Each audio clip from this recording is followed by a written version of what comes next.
একটা লোক ছিল, বুখারী শরীফের হাদিস, জীবনে এত গুনাহ করেছে, মরবে যখন লোকটা, তার 4-5টা বেটা ছিল, বেটা কটাকে সব ডেকে ডেকেছে। ডাকা পর যেমন আমরা বলি না মরার টাইমে, যে বেটা লড়াই ঝগড়া করিস না বেটারে, ভাই ভাই থাকবি, কেউ যদি তোরাকে এক চড় মেরা দেয় সহ্য করে থাকবি, ঝগড়া করতে যাবি না, এরকম বলি কি বলি না? তো লোকটা মরবে, তো সবটি বেটাকে ডাক দিয়েছে। ডাক দেওয়ার পর এইবারে লোকটা বলছেন, এরে আমার কলেজার টুকরা বেটারা শুন, আমি মরে যাব, আমার কখন মত হয়ে যাবে রে ধন আমি জানি না, আল্লাহ জানে। কিন্তু ধন রে, আমি একটা ওসিয়ত করি, আমি একটা তোরাকে ওসিয়ত করি রে ধন, আমি যখন মরে যাব, মরার পর আমার লাশটাকে খবরদার তোমরা জমিনে দফন করবি না, আমার লাশটাকে তোরা জমিনে দফন করবি না, আমার লাশটাকে তোরা আগুনে জ্বালিয়ে দিবি, পুড়িয়ে দিবি, আমার লাশটাকে তোরা জমিনে দফন করবি না। যখন কথাটা বলা, এবার ছেলেরা বলল, আব্বা কেমন কথা বলছো, যদি তোমাকে আমরা দফন করে দিই, দফন না করি তোমার লাশটাকে আমরা আগুনে জ্বালিয়ে দিই, গ্রামের লোকেরা কত কথা বলবে, আমরা এটা কাজ করতে পারবো না। এবার তার আব্বা বললেন, না রে বেটা, না না, শুন, গ্রামের লোকেরা, এলাকার লোকেরা যা বলবে বলুক, কিন্তু আমাকে তোরা জমিনে দফন করিস না রে ধন, আমার লাশটাকে তোরা জ্বালিয়ে দিবি, লাশটাকে জ্বালিয়ে দেওয়ার পর ছাই কটাকে 3 ভাগ করবি রে ধন, 1 ভাগ মাটিতে পুঁজে দিবি, 1 ভাগ ছাই পান্তে ভাসিয়ে দিবি, আর 1 ভাগ ছাই কোটা নিয়ে বাতাসে তোমরা এরকম ভাবে ছিটিয়ে দিবি। এবার একটা বেটা বলছেন, আব্বাজি কেন তোমাকে এরকম করব, কেন তোমাকে জমিনে দফন করব না, তোমার লাশটাকে কেন আমরা পুড়িয়ে দিব? বুখারী শরীফের হাদিস। আল্লাহর নবী বলেছেন, বাপ তখন বলতে লাগলেন, ওরে আমার কলেজার টুকরা আব্দুল্লাহ, আব্দুর রহমান, ও আব্দুল সালাম, শুন রে, জীবন আমি এত পাপ করেছি, জীবন আমার দ্বারাতে এত গুনাহ হয়েছে, এত পাপ করেছি, এত পাপ করেছি, আমার মনে হয় আমার আল্লাহ আমাকে মাফ করবেন না, ক্ষমা করবে না। আমার যদি নেকির পাল্লাতে নেকি ওজন করা হয়, আমার মনে হয় গুনার পাল্লা ভারী হয়ে যাবে, আল্লাহ আমার পরে নারাজ হয়ে আছেন, আমি জীবনে বেশি নেকি করতে পারিনি, এই জন্য ধন রে, আমাকে তোরা দফন করিস না, আমাকে আগুনে পুড়িয়ে দিস, যেন আমার আল্লাহ আমাকে খুঁজে না পায়, আমার আল্লাহ যেন আমাকে ঢুঁড়ে না পায়, আমার আল্লাহ যেন আমাকে খুঁজে না পায়, আগুনে জ্বালিয়ে দিবি, পুড়িয়ে দিবি, ছাই হয়ে যাব, আমার আল্লাহ আমাকে না পাবে, আমার না হিসাব নিবে। এই জন্য ধন রে, শুন শুন, আমার মরার পর খবরদার তোরা আমাকে দফন করবি না, আমার লাশটাকে তোরা আগুনে পুড়িয়ে জ্বালিয়ে দিবি। ঠিক তাই করা হলো।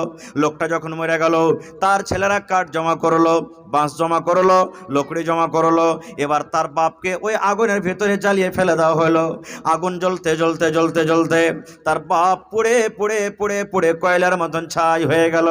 এবার ছাই কোটাকে ভাগ করা হলো, একটা ছেলে হাঁটতে হাঁটতে সমুদ্রে কিছু ছাইকে ভাসিয়ে দেওয়া হলো, একটা বেটা ছাইগুলাকে নিয়ে কিছু মাটিতে পুঁতে দিল, একটা বেটা ছাইগুলাকে নিয়ে কিছু বাতাসে ফেলে দিল।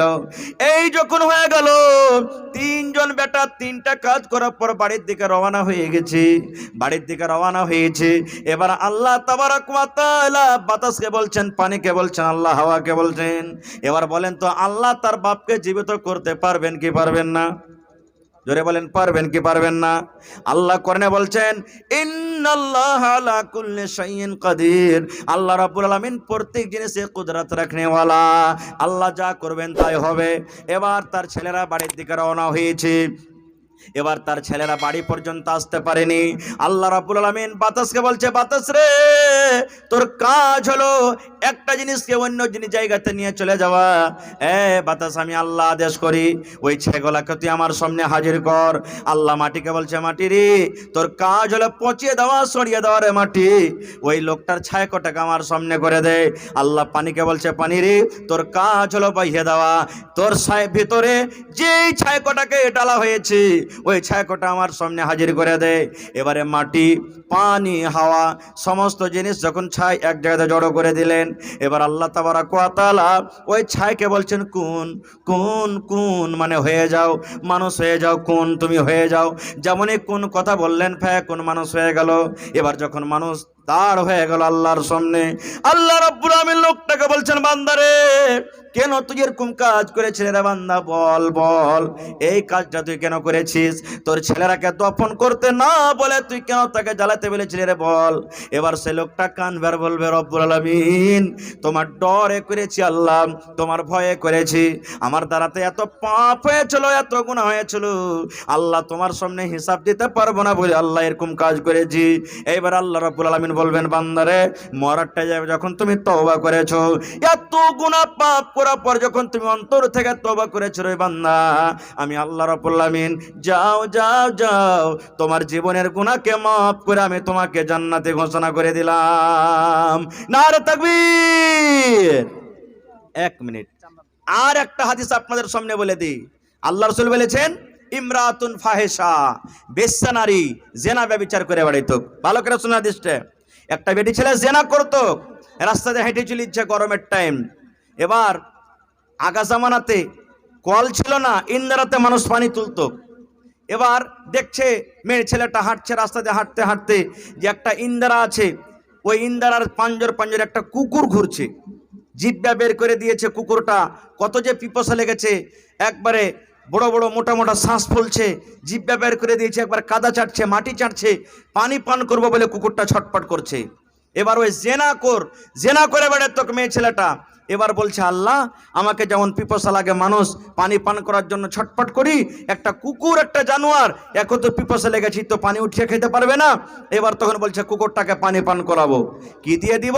দেখছে তো ডোলও নাই, রশ্মি নাই, বিনা ডোলে রশ্মিতে পানি তোলা হবে ইন্দিরা থেকে? হবে না। এবার কি করতে লাগলো? আল্লাহ রাসূল বলেছেন, ওই মেয়ে ছেলেটা যে জেনা ব্যভিচার করতো, এবার ইন্দারাতে নামলো। ইন্দারাতে নামা পর নিজের বড় নিকে চাদরকে দোপাট্টাকে ডোল করে রশ্মি করে কোন রকম কষ্ট করে পানি তুলেছে। আর পানি তোলা পর একটা এরকম ভাবে গুল্লা রেডি দিয়ে দিয়েছে, একটুখানি গর্ত করেছে, আর ওই টোনাতে করে পানি উঠিয়া পর ওই গর্ততে ঢেলে দেওয়া হলো। এবারে মেয়ে ছেলেটা বলছেন, আল্লাহ জীবনে কত জেনা করেছি, জীবনে আমার দ্বারাতে কত ভুল হয়েছে, কত অপর লোক আমার ইজ্জত দেখেছে মাবুদ রে, যেটা আমি জানি আর তুমি জানো, তুমি ছাড়া কেউ জানে না। আল্লাহ আজকে আমি একটা কুকুরকে পানি পান করাচ্ছি, আল্লাহ একটা জানোয়ারকে পানি পান করাচ্ছি, এই পানি পান করার কারণে আল্লাহ তওবা করছি তোমার দরবারে, জীবনে আর কোনোদিন গুনাহ করব না। আল্লাহ এই কুকুরকে পানি পান করাচ্ছি, আল্লাহ তার বিনিময়ে বদলাতে তুমি আমার জীবনের গুনাহকে আল্লাহ মাফ করে দাও। ওরে সুবহানাল্লাহ। আল্লাহ নবী বলেছেন, এবার ওই কুকুর জিভ বেঁধে চেটে চেটে পানি পান করতে লাগলো। পানি পান করতে করতে করতে ওই যখন তার হাঁপি বন্ধ হয়ে গেল, ওই কুকুরের পিপাসা যখন মিটে গেল, আল্লাহ রাব্বুল আলামিন ডাক দিয়ে বলছেন, ও আল্লাহ, ডাক দিয়ে বলছেন, ওরে সুবহানাল্লাহ, মহিলা রে, আমি আল্লাহ রাব্বুল আলামিন তোমার এই আমলটা করার কারণে, তোমার এই আমলটাতে এত খুশি হইলাম, এত খুশি হইলাম। আল্লাহ রাব্বুল আলামিন বলেন, তোমার জীবনের গুনাহকে মাফ করে আমি তোমাকে জান্নাতি করে দিলাম। এবার বলবো মিরকা গ্রামের মায়েরা, খালারা, ভাইয়েরা কি, ওরে সুবহানাল্লাহ, কুকুর একটা এমন নাপাক জানোয়ার, আল্লাহ নবী বলেছেন, কুকুর যদি তোমার থালিতে মুখ দিয়ে দেয়, তোমার বর্তনটা নাপাক হয়ে গেল, তোমার তরকারিতে মুখ দিয়ে দেয়, তরকারিতে তুমি ফেলে দাও, রুটিতে কুকুরে মুখ দিয়ে দেয়, রুটি তুমি ফেলে দাও, তোমার ভাতে মুখ দিয়ে দেয়, ভাত তুমি ফেলে দাও। যে গামলাতে, ডোলে, লোটাতে, থালিতে কুকুর মুখ দিয়েছে, আল্লাহ রাসূল বলেছেন ওই বারদানটাকে 7 বার করে তোমাকে ধুইতে হবে, একবার ছাই দিয়ে মাটি দিয়ে মানতে হবে, আর 6 বার তোমাকে এমনি এমনি ধুইতে হবে। ওরে সুবহানাল্লাহ, কুকুর একটা এমন নাপাক জানোয়ার, যদি বর্তনে মুখ দিয়ে দেয়, নবী বলেছেন 7 বার করে ধোবে, তাহলে তোমার বর্তন পাক হবে। এরকম যদি কুকুরকে, এরকম নাপাক জানোয়ারকে পানি পান করে যদি আল্লাহ জীবনের গুনাহ মাফ করতে পারেন রে মুসলমান, তবে আল্লাহর ঘর আজকে নির্মাণ করতে বসেছেন, আল্লাহর ঘর আজকে বানাইতে বসেছেন, আল্লাহর ঘর নির্মাণ করতে বসেছেন। বলেন আল্লাহর ঘর যদি বানান, বলেন আল্লাহ রাব্বুল আলামিন জীবনের গুনাহ মাফ করে আল্লাহ জান্নাতে ঘর বানাবেন কি বানাবেন না? বানাবেন। আল্লাহ পারবেন না? পারবেন না?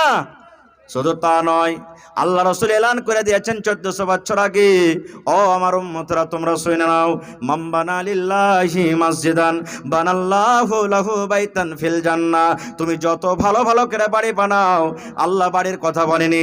যত সুন্দর করে দামি দামি মার্বেল তুমি লাগাও, আল্লাহ বাড়ির কথা বলেনি। কিন্তু আল্লাহ রাসূল মসজিদের কথা বলেছেন। উম্মত রে, তুমি যদি আল্লাহর এখন ঘর বানিয়ে দাও, আল্লাহর যদি মসজিদ বানিয়ে দাও, আল্লাহ রাব্বুল আলামিন তার বিনিময়ে বদলাতে জান্নাতের ভেতরে একখানটা ঘর বানিয়ে দেবেন। আল্লাহ রাসূল বলেছেন, দুনিয়াতে তুমি মাটির ইট দিয়ে সিমেন্ট দিয়ে গেট্টি দিয়ে তুমি মসজিদ তৈরি করবে, আল্লাহ রাব্বুল আলামিন তোমার বদলাতে এই দুনিয়াতে ঘরের বদলাতে জান্নাতের ভেতরে তোমার জন্য এখন ঘর বানাবেন, যার ইট মাটির হবে না, একটা ইট সোনার হবে আর একখানটা ইট চাঁদির হবে। চাঁদি এবং সোনার ইটে আল্লাহ রাব্বুল আলামিন তোমার জন্য ঘর বানাবেন। ভাই আমার, তবে আজকে দেখি বেশি আপনাদের কাছে চাহাবো না, মোটামুটি 5 গাড়ি বালু লাগবে, 5 গাড়ি গিট্টি লাগবে মসজিদে ছাদ করতে। মোটামুটি কিছু বেশিও লাগতে পারে, আলাদা কথা। তবে দেখি কোন আল্লাহর বান্দা আছেন আঁকছে 5টা লোক, এটা বলবেন মাওলানা 100 সেফটি বালু আমি দিয়ে দিলাম, 100 সেফটি করে 5টা লোক হয় 5000 টাকার টাকা দেন, আর না তো 1 গাড়ি করে বালু গেছিলেন আপনারা। আর 5টা লোককে আমি দেখবো আল্লাহর বান্দাকে যে হয় 100 সেফটি করে গিট্টি দেন, আর না তো মোটামুটি 6500 টাকা 7000 টাকা লাগবে আপনার গিট্টিতে। তো 5টা লোক আসেন দেখি আল্লাহর বান্দা যে মৌলানা আমি 100 সেফটি গিট্টির দাম দিলাম, 5টা লোক 5 গাড়ি বালু কিংবা 5000 টাকার টাকা, আর 5টা লোককে আমি দেখবো 5 গাড়ি গিট্টি কিংবা 7000 টাকা 6500 টাকার টাকা। এবং দেখি কোন আল্লাহর বান্দা আছেন 10টা লোককে আমি দেখবো 1 কুইন্টাল কালা রডের দাম, 1 কুইন্টাল কালা রডের দাম মোটামুটি ধরেন যে 6000 টাকা। তো দেখি 5টা লোক 1 কুইন্টাল কালা রড, 5টা লোক 100 সেফটি করে বালু, 5টা লোক 100 সেফটি করে গিট্টি। আর বেশি আপনাদের কাছে চাইবো না, মোটামুটি 100টা লোককে আমি দেখবো, মা খালা দাদি নানিকে দেখবো যে 100টা লোক 1 বড়া 2 বড়া 5 বড়া 10 বড়া করে সিমেন্ট, 100 বড়া সিমেন্ট। তাহলে ইনশাল্লাহ আপনাদের যে আশাতে ভরসাতে জালসা করেছেন, জালসা আপনাদের কামিয়াব হয়ে যাবে। ওরে সুবহানাল্লাহ, এই বছরে একটা জালসা করলাম বানসর বলে আমাদের এলাকাতে একটা জায়গা আছে, গ্রাম আছে, আল্লাহুস সামাদ, মোটামুটি